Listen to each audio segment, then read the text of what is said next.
Olá, amigos e amigas que acompanham o canal do Luiz Ademar, forte abraço a todos. Olha eu aqui para falar da Série B, hein? Série B do Campeonato Brasileiro, são 20 clubes, o regulamento é o mesmo da primeira divisão do Brasileirão. Os 4 primeiros colocados após 38 rodadas garantem classificação, acesso ao Brasileirão, a Série A, em 2022 e os 4 últimos serão rebaixados para a Série C. Antes de mais nada, quero convidá-los, claro, faça sua inscrição no canal do Luiz Ademar, ative o sininho para cada vez que tiver novo vídeo você ser avisado, dê um likezinho ali, dê sua opinião, dê sua informação sobre o seu clube, quem chegou, quem saiu de jogador, se treinador saiu, enfim. Também me ajude a fazer aí a Série B, a Série C, a Série D. A cada rodada a gente vai batendo papo e vai passando informações para vocês. Bom, dos tradicionais, o Cruzeiro, o Botafogo, o Vasco, que todo mundo acreditava, não, deve ser até uma certa tranquilidade de voltar, não é assim, hein, gente? Nenhum dos três está no G4, o Botafogo que chegou a ficar no G4 saiu, tem um jogo a menos, é verdade, mas mesmo que vença esse jogo a menos, não volta para o G4.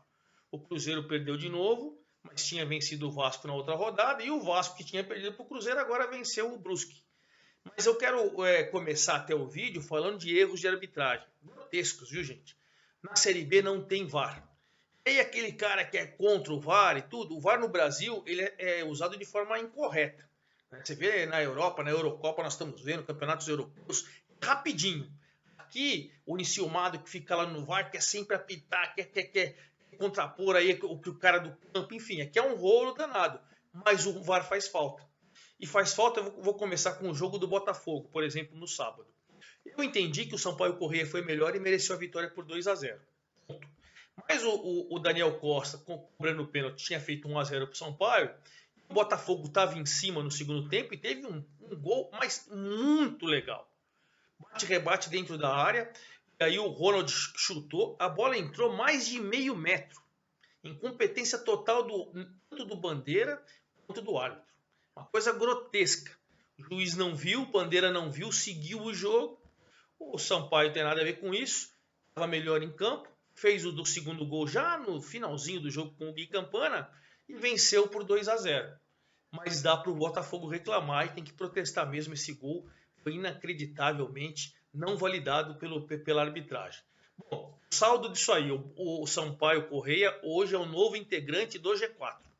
Na rodada passada estava o Operário. Nessa rodada ele passou, ele está lá na quarta colocação com 12 pontos. E o Botafogo foi para a 10ª com 8 pontos. Tem um jogo a menos. Mas esse jogo a menos, se ele vencer, ele vai a 11. Hoje ele não entra nesse jogo a menos. Está confusa a situação, hein? Outro jogo que teve um erro claro também, grotesco da arbitragem, que o VAR corrigiria certamente, foi o Vasco.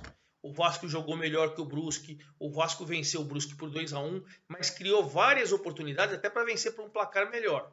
Ponto. Mas estava 1-0 para o Vasco, para variar gol do Cano. Aí tinha empatado o Edu, esse cara é artilheiro, hein?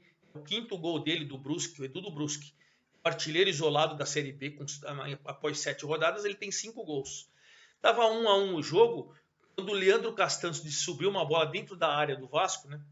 Defesa, ele deu uma abraçada, uma cotovelada na cara do Talhari, meu Deus, mas um pênalti grotesco, o juiz não deu nada, deu como se fosse choque de cabeça, deu ainda cartão amarelo do treinador do Brusque, que foi reclamar com razão, nossa, grotesco. Bom, o Vasco nos minutos finais também foi lá e com o Léo Matos fez 2-1, venceu o jogo, saiu daquele sufoco, mas apesar de sair ali do sufoco e tal, o Vasco foi 10 pontos, né? 10 pontos, ele está ali na 6ª colocação, 2 pontos do G4, deu uma aproximada, legal, beleza. E o Brusque, apesar da derrota, ele tem os mesmos 10 pontos que o Vasco, está na 7ª colocação. O Vasco em 6º e ele em 7º. Só que o Brusque tem um jogo a menos, se ele vencer esse jogo a menos, ele entra no G4. Né? Ele tem 10.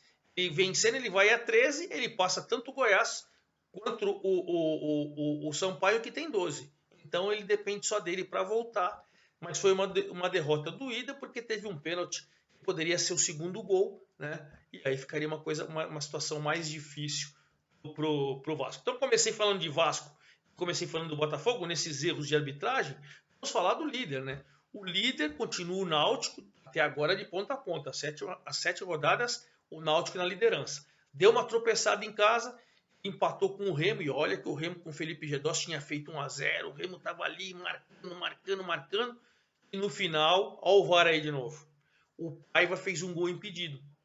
Se tivesse VAR, novamente teria corrigido. Corrigiria no jogo do Botafogo, corrigiria no jogo do Vasco e corrigiria no jogo do líder. Teria perdido a primeira. O Paiva foi lá, 42 do segundo tempo, empatou. O ponto fez o Náutico ficar em primeira colocação. Ele está tranquilo, hein? 17 pontos com 4 a menos, 4 a mais o segundo colocado, que é o Coritiba. Sossegado. É verdade que o Coritiba tem um jogo a menos. Se vencer, cola. Mas ele não perde a liderança, Náutico sossegado com 17. E para o Remo, um pontinho, ele chega a 7, ele também tem um jogo a menos, tá? Ele pode ir a 10 e colar ali no G4. Então o empate até que não foi ruim. Fica ruim porque não tem VAR. E aí o Náutico fez um gol impedido. Situação preocupante, né? 3 jogos que nós estamos comentando aqui, os 3 o VAR teria mudado o placar. Bom, o vice-líder é o Coritiba. O Coritiba passou ali o Goiás era o vice-líder, mas o Goiás empatou com o Vila Nova. O Goiás caiu da segunda para a terceira colocação, 0-0, jogo ruim, clássico ruim. O Vila Nova ainda continua na zona do rebaixamento, tem 6 pontos, está na 19ª colocação. Hein? Situação complicada, trocou treinador e tal. Vamos ver se agora que o Wagner Lopes saiu, quem chegasse consegue dar uma melhorada. O Goiás do Pintado está ali no G4, está na dele, tá sossegado. E quem roubou a vaga do Goiás foi o Coritiba. O Coritiba é uma vitória espetacular, convincente, diante do Guarani em Campinas. Fez 2-0, não deixou nem o Brugge respirar. O Luciano Castan de cabeça fez o primeiro gol. E depois o Léo Gamalho, o artilheiro, no finalzinho, nos 34 do segundo tempo, fez o segundo. Vitória merecida. O Coxa foi a 13 com um jogo a menos, que podem chegar a 16 e colar ali no Náutico. Então os tradicionais Náutico, Coxa, Goiás estão ali. Sampaio entrando também. Então você vê que a briga está bem disputada nas 4 primeiras colocações. O Operário, que estava no G4, empatou com Confiança 0-0. Com esse empate, ele caiu para a 5ª colocação. Os mesmos 12 pontos do Sampaio e do Goiás, é verdade. Mas deu uma tropeçada em casa, diante do Confiança. O Confiança, ali naquela circunstância, tem 8 pontos no bloco intermediário, ali na 10ª colocação e tal. Mas enfim, está no bloco intermediário, não está lutando pelo rebaixamento, que é o mais importante, não está distante do G4. Eu quero falar também da lanterninha Ponte Preta, já que nós falamos do Guarani perdendo do Coritiba. A Ponte Preta, 7 rodadas, não venceu nenhuma ainda, hein? O pior, a Ponte Preta tem 3 empates, são 3 pontos só, é lanterna, ou seja, ela está uma vitória atrás do Brasil, do Vitória e do Vila Nova, que tem 6, estão na zona do rebaixamento. Então nem com mais uma vitória ela sai. Precisa ter uma sequência. São 7 rodadas e tal, mas a situação da Ponte está complicada.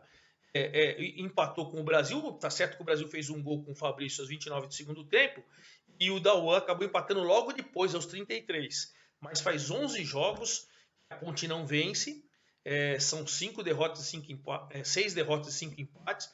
E o Pena, que chegou, né, para a Série B do Campeonato Brasileiro, não venceu ainda no comando da Ponte. A coisa tá feia, hein?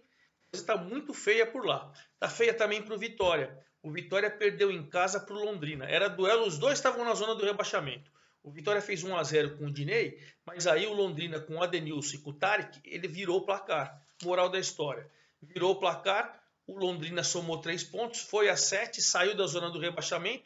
Hoje está ali, ó, na 14ª colocação, sossegado, tá Avaí, Remo e Londrina com 7. Sai da zona do rebaixamento, o Roberto Fonseca respira, o técnico, foi ameaçado também. O Vitória, né, que eliminou o Internacional na Copa do Brasil, que vinha tentando ali com o Ramon Menezes dar uma reorganizada, tropeçou na zona do rebaixamento, 17º colocado com 6 pontos. Situação intranquila também foi a do Cruzeiro, hein? O Cruzeiro, depois de vencer o Vasco lá na rodada passada, poxa, fez 1-0 até em cima do CSA lá no Rei Pelé, em Alagoas, mas acabou tomando a virada com 2 gols do Yuri. Cruzeiro, com essa derrota, estaciona ali nos 10 pontos. Está nos mesmos 10 pontos ali do Brusque, mesmos 10 pontos do CRB, enfim, mas... Não, o Cruzeiro tem 7, na verdade, viu, gente? Tô falando, o Cruzeiro não fez 10, ele foi a 7. Ele está numa situação ali no 13ª colocação. muito ruim, muito ruim. Se você pegar que os times Vitória, Brasil e Vila Nova têm 6, estão na zona do rebaixamento, o Cruzeiro com 7 está voltando a ficar ameaçado. Ele já teve várias rodadas, vamos lembrar, na zona do rebaixamento. Então, a situação ficou confusa, ficou preocupante. Vamos aguardar nas próximas rodadas para ver como que fica a equipe, né? O certo é que Náutico, Coritiba, Goiás e Sampaio estão no G4. O Operário caiu, mas tem os mesmos 12 pontos do Goiás e do Sampaio.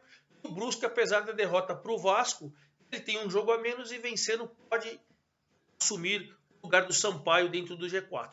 A briga está por ali. Agora, o Botafogo está com 8 pontos, o Vasco ali com 10, o Cruzeiro com 7, numa situação intermediária, não consegue entrar no G4. Vamos aguardar a próxima rodada. Eu venho com todas as novidades, com todas as situações. Se tiver contratação também, a gente vê se os tradicionais conseguem chegar lá no G4, ou principalmente se o Náutico consegue manter ali a liderança, se o Coritiba vai mostrar sua reação realmente contra o Goiás e o Sampaio. Enfim, nós vamos passando todos os detalhes, todas as informações da Série B. Forte abraço a todos e até a 8ª rodada eu venho com todas as informações. Um abraço e até lá.